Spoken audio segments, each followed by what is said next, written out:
What's up, everyone? Welcome to another episode of the Ableton Music Producer Podcast. This is your host, Dan Giffen. Today's episode is sponsored by LoopCloud, which I highly recommend. I've been using their desktop app for the last month and started using their samples in my productions. I'm a big fan of this platform. If you don't know what LoopCloud is, it's a software app and a website that lets you search an award-winning catalog of over 4 million royalty-free sounds and loops and instruments. It has a full-featured sample manager built into it. LoopCloud synchronizes with Ableton Live as well as other DAWs, so you can quickly search and audition sounds and key in perfect time with your music. It's pretty cool. It has a loop editor, so you could chop up and pitch and affect the sounds in really cool ways. You can even add your own sound library, which is automatically indexed with tags. So for future reference, you can quickly find and store the sounds and access them from multiple locations. They have a free 30-day trial at loopcloud.com. I would definitely recommend checking it out. If you need to add some more samples or any of the things I just mentioned, totally worth it. Just go to loopcloud.com, check it out. For today's episode, I had an awesome conversation with the CTO of iZotope. I think many of you probably have already heard of iZotope. If not, you're about to find out. Jonathan Bailey and I had a great conversation. We talked about the company and how they develop their hardware and software products. We talked about different ways that you can use their products, technology development, and future happenings with mixing and what's going on in the world today. Also, one last thing, iZotope is having a huge sale on their website right now, including their Music Makers Bundle, which you can save over 80% off right now. So check that out. It comes with a lot of plugins. And that's good until June 4th of 2020. Thanks for checking out the podcast, and here's today's episode with Jonathan Bailey. For a lot of people who don't know anything about you, tell us about yourself, your musical background, and maybe how that led you up to working with iZotope.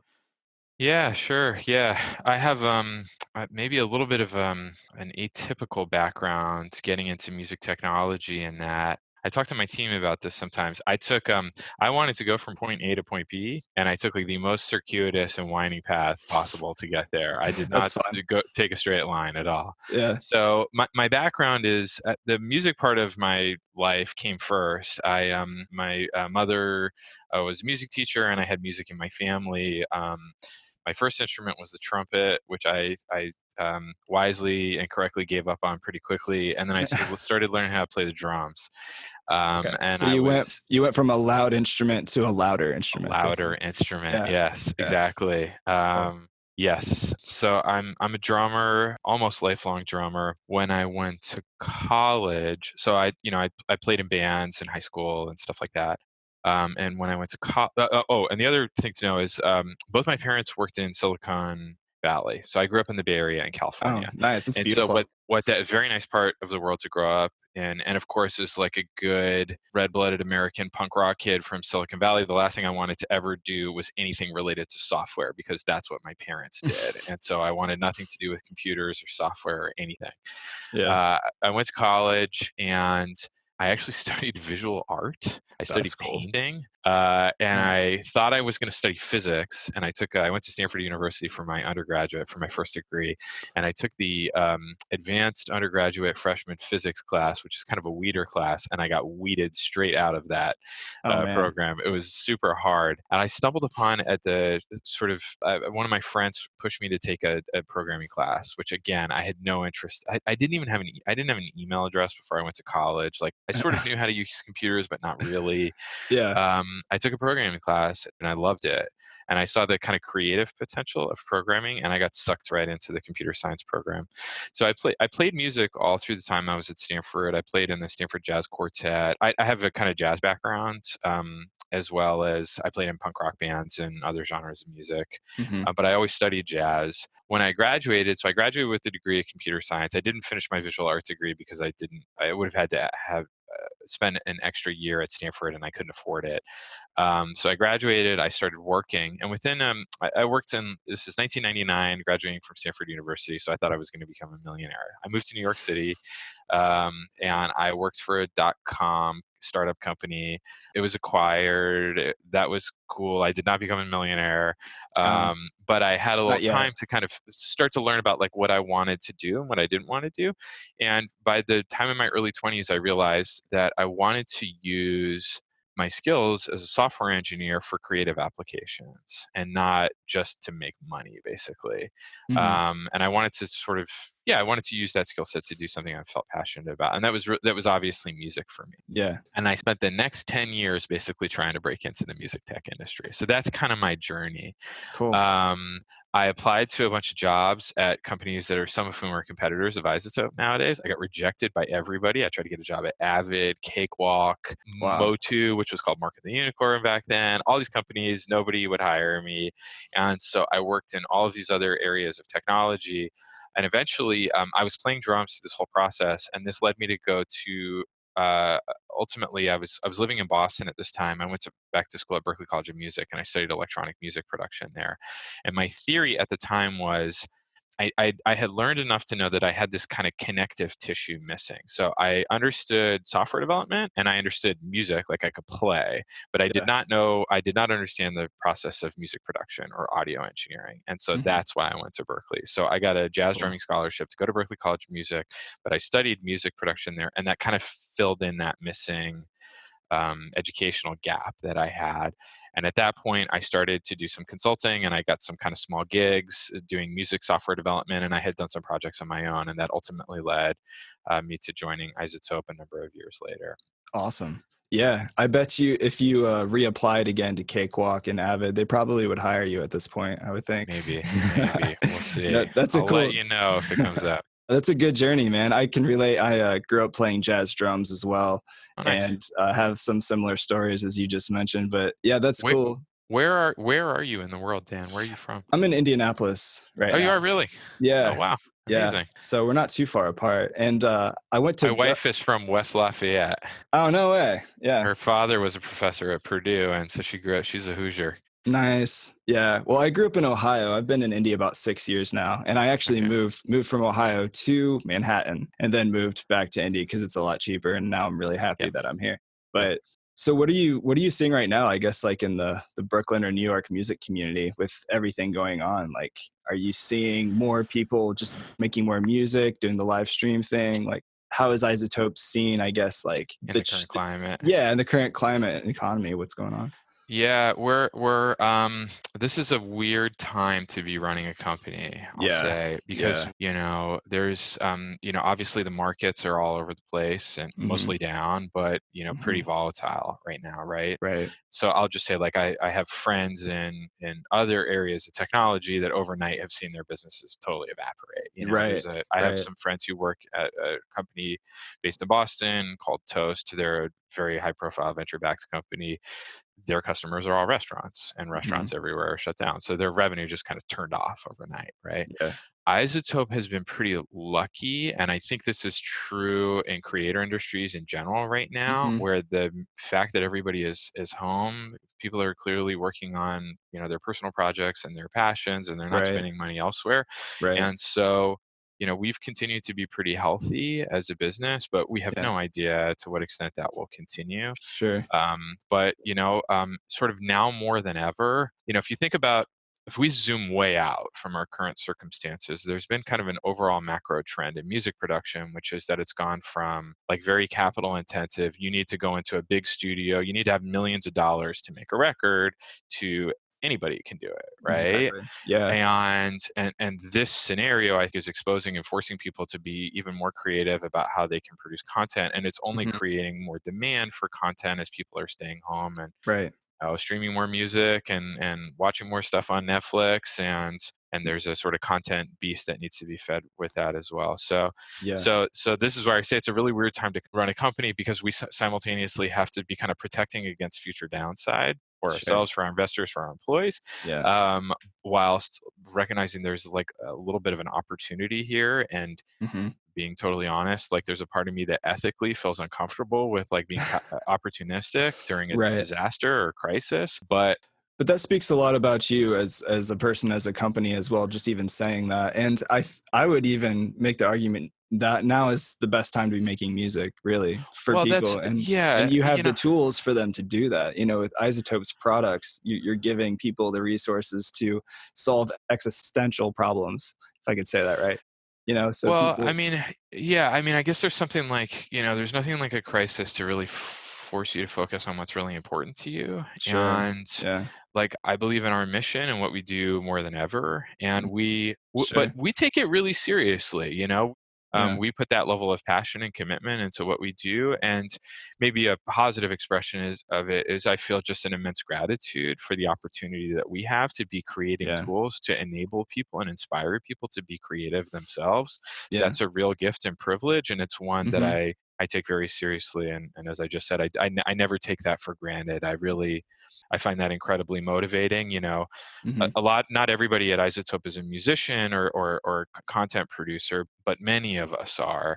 And there's a funny shift that goes, I think, for most of the people who work at the company, which is a lot of people come in the door and they themselves create something, like they're in a band, or they have their own music project, or they do their own podcasting like Antoine or whatever. Yeah. But then when you work at a place like iZotope, you kind of become like a force multiplier, because you go from just creating content to creating tools that allow people to create content. And Yeah. then for Yeah. someone like me, who has the privilege of having the kind of leadership responsibilities at iZotope, I create teams of people that create tools that enable people to create content. And so, Yeah. we kind of are force multipliers for the creative fabric of the universe. That's kind of how we think about it. And it's a little bit of a mindset shift, but Yeah. it's no less satisfying than having your fingers on the keyboard and making the music come out yourself.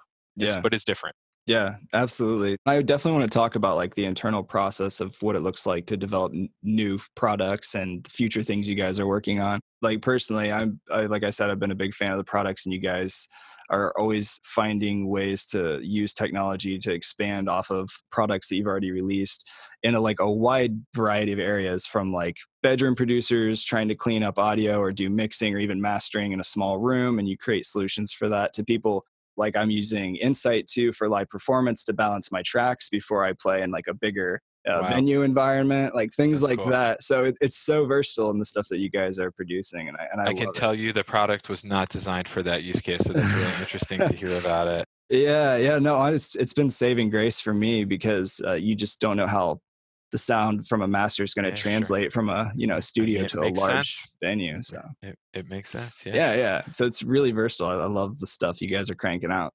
Thank you for the Um, kind words. I appreciate it. Yeah, for sure. But yeah, so talk to us about, I guess, what is the process like when you guys have a new idea? What does that look like with your internal team to have this idea of, here's a need, or this is a problem that we've heard from our user community?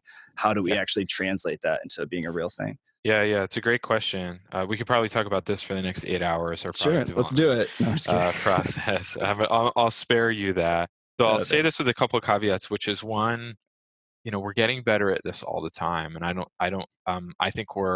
both think we're great at this, and I think we have a lot to learn still Yeah, about this. But there are a few different ways we approach this. There's no kind of one methodology that we use to go from kind of bright idea to product in the world.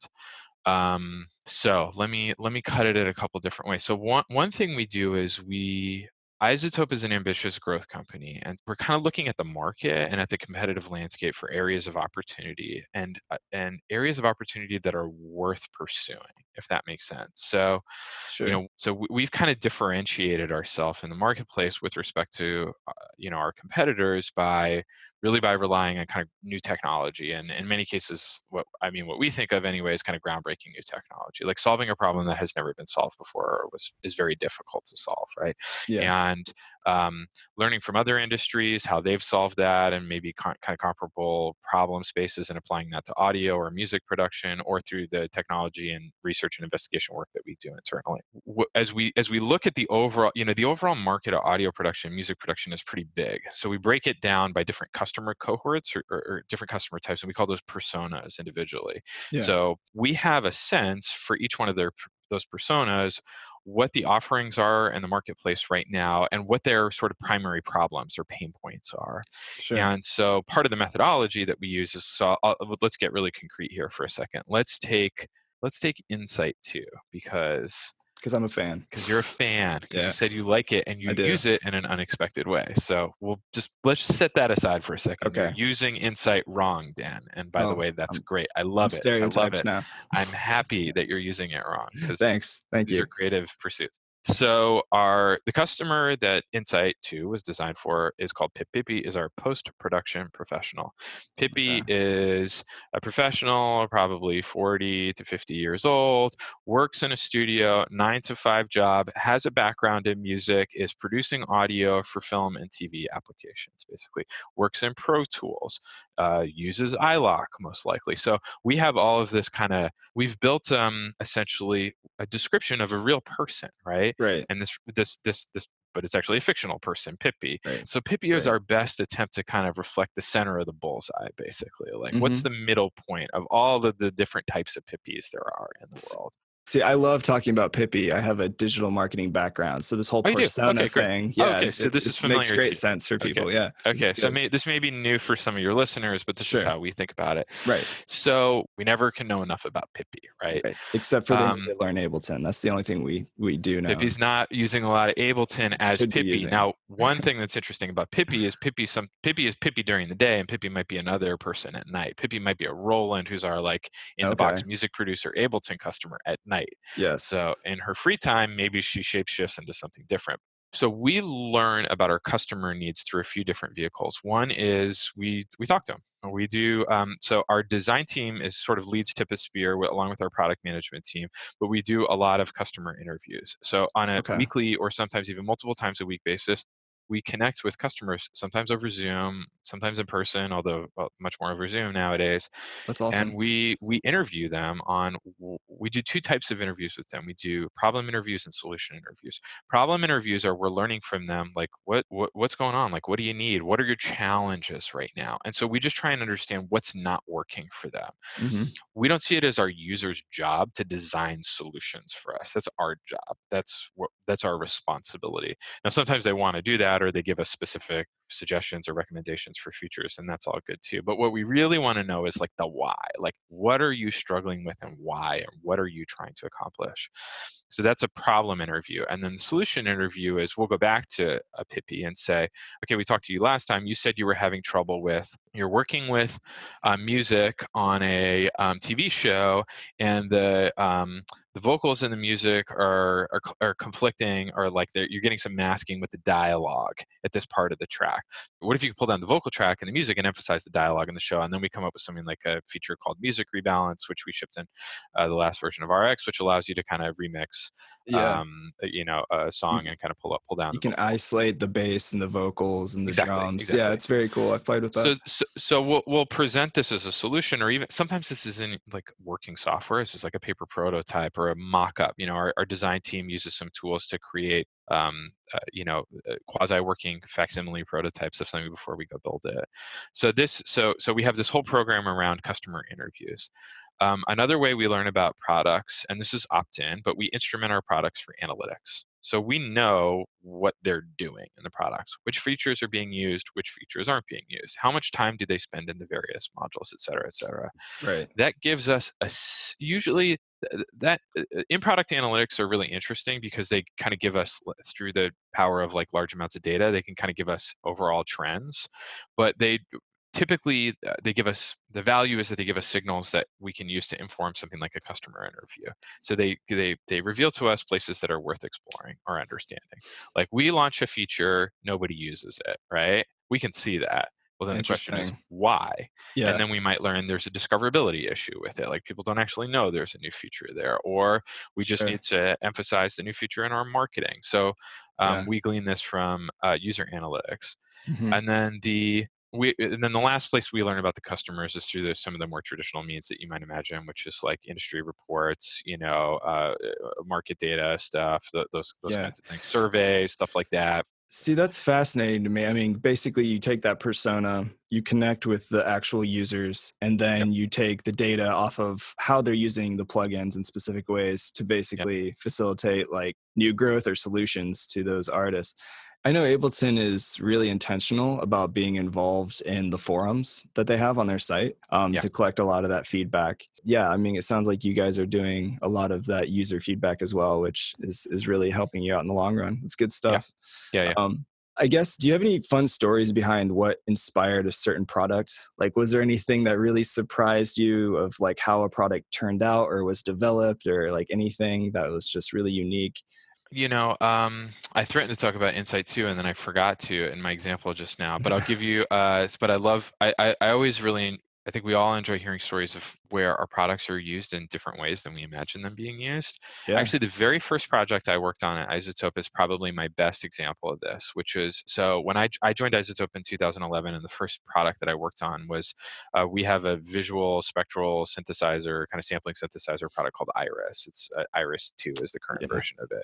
So I worked on, when I joined iZotope, I joined as a software developer. I didn't join as a CTO. I was actually hired by the founding CTO of the company, who's the co-founder with my boss, the CEO, a guy named Jeremy. And I okay, worked as a developer. I had actually been a CTO at my last job, but I joined iZotope as a software engineer. The team was relatively small at that time, and I just had a lot of admiration for the company. yeah, I was kind of like how your kind things that you said about the company. I had that same perspective from the outside looking at it. Cool sure, company, really great products. I want to understand what makes them tick. Let me go. There's an opportunity to go work there. Let me go learn. So Iris One was the first product I worked on. When we kicked off the idea for Iris, the idea for Iris came from listening to a podcast. Actually, it came from the nice, Sonic State podcast, and it was Dave and Chris, a guy named Dave Spears and Chris McLeod from a plugin company, G4 Software. If you know that company, they make some really yeah, great emulations of synthesizers like Moog and ARP synths and stuff like that. They have right, really cool instrument products. There's also do a lot of sound design work in their professional lives and have great backgrounds as audio engineers and producers. They were using RX for sound design because the spectral selection technology oh, in there, they were able to get some yeah, sounds that they couldn't get any other way, or like that's very that's cool, powerful spectral filtering technology. yeah, And so they said I think it was on Sonic Scoop podcast, they said iZotope should build a synth out of this technology. And we heard that and we're like, oh, that's a cool idea. yeah, And so I joined and I quickly prototyped what was in the early days, it was called RX Synth. That's actually, I still have like the code lying around somewhere oh, called really? RX Synth The before we came up with legacy the brand RX, name Iris. Yep.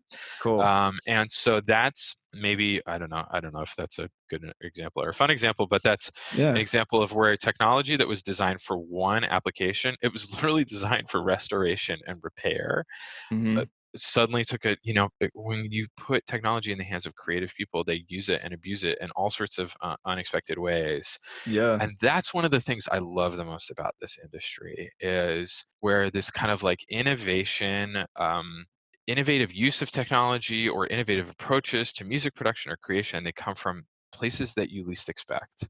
hmm, That's one of the things that really motivates me, and I'm always very curious about and like to explore. And this is, I think, an example of that. That's my story about Iris. So yeah, so that's where it came from. that's That's his cool. pedigree basically, is how can we take this powerful spectral selection technology and use it for totally crazy like sound design purposes Right. basically and build a synth around it. Yeah, and you said it perfectly. You're giving the tools for creative people to be more creative, and That's right. there's really no limits with like music technology today. Like the first time I opened Vocal Synth 2, I didn't really actually like watch tutorials or anything. I didn't know what I was doing. I just jumped in Yeah. and started automating random things and just got Yep. these really crazy cool vocal effects. Yeah. Like another example is, the song Like a G6 that came out Of like a long course. time ago? Yes. Yes. Yeah, 3 6 Mafia, is that it? Is yeah, that exactly. yeah. Yeah, I'm the embarrassed that I producer. know that.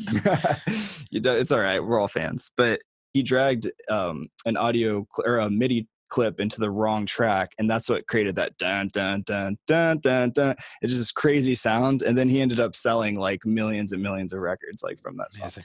Yeah, it was a complete Yeah. accident. So Yeah, I what? feel like there's so many, on the sort of creative application side, but also on the technology innovation side, there are many examples like that. I have heard and read, and this may be apocryphal, this may be a rumor, but um, what I understand is that autotune, that a foundational technology for autotune, was actually originally created for oil exploration. Have you ever heard that? You heard No, that story? Yeah, no, that's so we'll see. that's awesome. Your listeners can research that offline, and you can message me and tell me if I'm full of it. But that's what I've heard. All That's right. that's the scuttlebutt, is Okay, that it that's was created cool. for that application.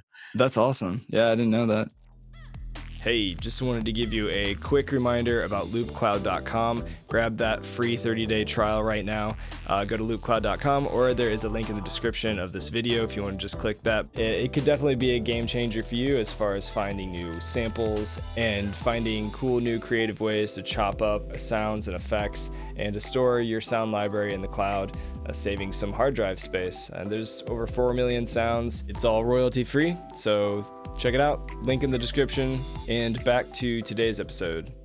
So I guess, like, what are the future products that you guys are working on? I don't know if that's like too top secret or however much you want Yeah, to I'm share. curious. Do you have other people, industry people on? Do they talk about their future product roadmap? All of them. They all Do do. they? They share all their secrets all the They time. share all their secrets. I'm No, gonna I'm need just to be a kidding. little more I'm just tight-lipped, kidding. unfortunately. That's Yeah, we fine. don't we That's so don't fine. actually we don't reveal products or product features Yeah. that we're working on ahead of time, so I apologize for that. No, I'm That's just pretty kidding. typical I of the understand. industry. Yeah, okay. Yeah, but I mean, I guess, like, maybe what genre, like, of things, like more mixing? Are you guys looking at maybe doing more synths type of things, or is it Well, maybe here's what I can do. I mastering? can maybe talk a little bit about sort of how we've approached product development over the past couple of years, and Okay, your listeners can choose to extrapolate in whatever direction where we might be going. So, sounds good. you mentioned this being an Ableton podcast, probably most people are going to be more familiar with our desktop product line, but Yeah, maybe a couple interesting things to talk about. One is, I mentioned this earlier. The way iZotope has attempted to differentiate ourselves in the market is through like really embracing technology and what is possible with technology. And so that's not just investing in algorithmic technology, but it's investing in new platforms and new places where you can create music. And if you look at every other industry on the planet other than music production, most of them have heavily embraced new platforms such as mobile, cloud, web, Internet of Things, et cetera, et cetera. And so iZotope is investing in all of those places. So you mentioned a minute ago, we launched our first consumer electronics product a few years ago called Spire. It's like, the way I describe it for someone who's not familiar with it is it's kind of like a GoPro for musicians. Basically, it's that's a great a description. Yeah, wireless, easy to use, battery powered personal recording device where you just press a button and it sounds great. And a lot of our kind of core signal processing and analysis technology runs on that device. It's accessible. It's going after a different user than the person who's living in, Live or Pro Tools or, insert DAW of your choice here all day mm, long. There are many people who are passionate about music and who want to record, but they don't want to buy a DAW and an interface and a Neumann microphone and yeah, learn what the knee is on a compressor. They want a easier, more maybe accessible way to be creative and record themselves. So yeah. that's a direction that we're pursuing. I can Quietly imagine over. it. I'm Oh yeah, go sorry. ahead, Dan. Yeah. I was just gonna say, I can imagine it also could be useful for touring artists or people traveling constantly, because then they can just track ideas really quickly right in front of them without So having to people. pull up an interface and a Yep. laptop and a mic Yeah, and yeah. Yeah, so people who are, kind of recording on the go definitely use it for that, for those kinds of applications, absolutely. We kind of quietly in the background over the past year, we've launched a cloud component to Spire. So you can share a project. So for example, if you and I are both using Spire, and you don't have to have the hardware to use it, you can just anyone can download the app. It's available for free on iOS or Android and Google Play.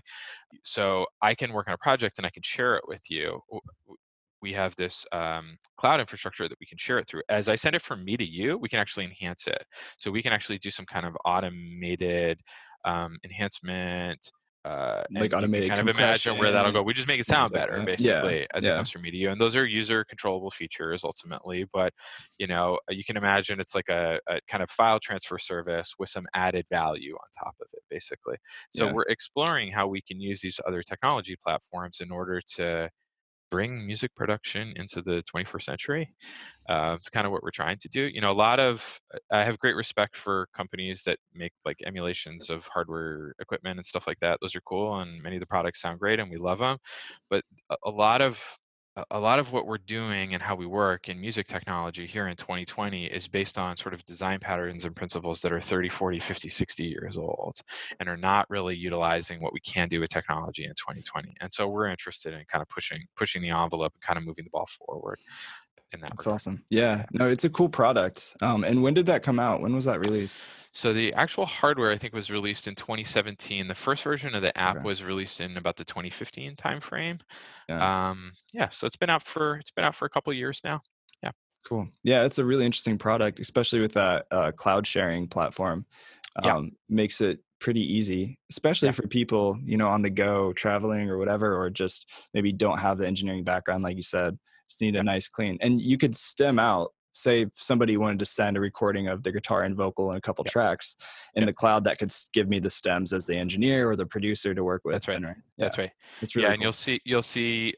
you will see some emphasis on those collaboration features starting to emerge from the product.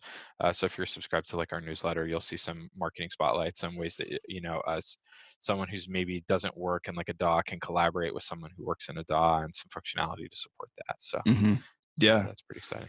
But yeah, I mean, pretty much that was a lot of things I just want to talk about with you guys, and I just really appreciate your time coming out here and sharing what's going on with iZotope. And like I said, I couldn't say anything negative about what you guys have released. All the products are solid. Been using it for a while. Back in the day, Danny Wyatt was on the podcast, and he's a pretty respected engineer in New York Yeah. City, and Yeah. he first introduced me to iZotope products. I don't know, 8 or 9 years ago. So yeah, big fan. Well, Love what really, you guys really do. appreciate the opportunity to chat and learn more. And when we're on the other side of all this nonsense, if you're in New York, come visit Antoine and I. Isotope's based in Yeah, Cambridge, but Antoine and I are in New York. And absolutely. I would love that. That'd be great. likewise, Vice if I'm versa. knocking around Yeah, Indianapolis, I'll look you up. yeah. It's the promised land. Let me tell you. If anybody wants to come here, All right, yeah, sounds good. yeah. Take care, Stay Dan. stay healthy. Yeah, you too. Yeah. Likewise. Thanks. See ya.